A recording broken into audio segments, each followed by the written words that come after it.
Le CLA, le Centre de linguistique appliquée, on fait partie de l'université Marie et Louis Pasteur et en fait on est des spécialistes de la pédagogie des langues.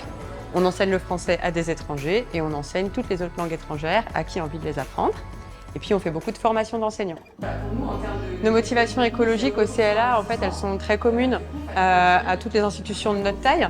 On a quand même une centaine de salariés, à peu près 2000 étudiants.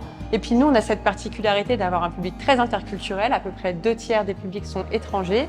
Et donc on a à cœur de développer aussi sur le territoire cette réflexion-là sur l'écologie et l'interculturel. Concrètement, au CLA, on met en place des pratiques internes, des choses très simples, le tri des déchets, le compost. On travaille beaucoup sur l'événementiel plus durable.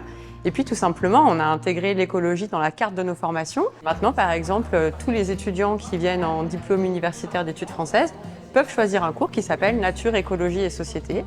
Et les profs qui viennent en formation l'été ont des modules type fresque du climat. Voilà. Donc, c'est intégré en fait dans notre cœur de mission. Aujourd'hui, je co-anime le petit-déj du Club Climat pour présenter ma société Sobriterra.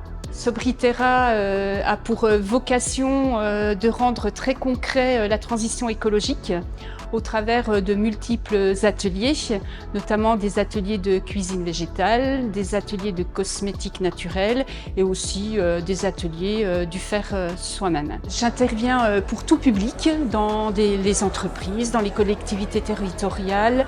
Je suis agréée par l'Éducation nationale, donc j'interviens aussi dans les écoles.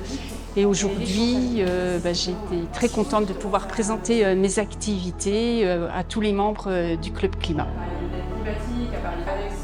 Le Club Climat, c'est un rassemblement qui donne beaucoup d'énergie sur le territoire. Ça rassemble des acteurs extrêmement divers. Donc, du coup, ça donne des opportunités, des idées de projets à développer. Et puis aussi, tout simplement, des moments où on se retrouve collectivement et on passe des bons moments ensemble.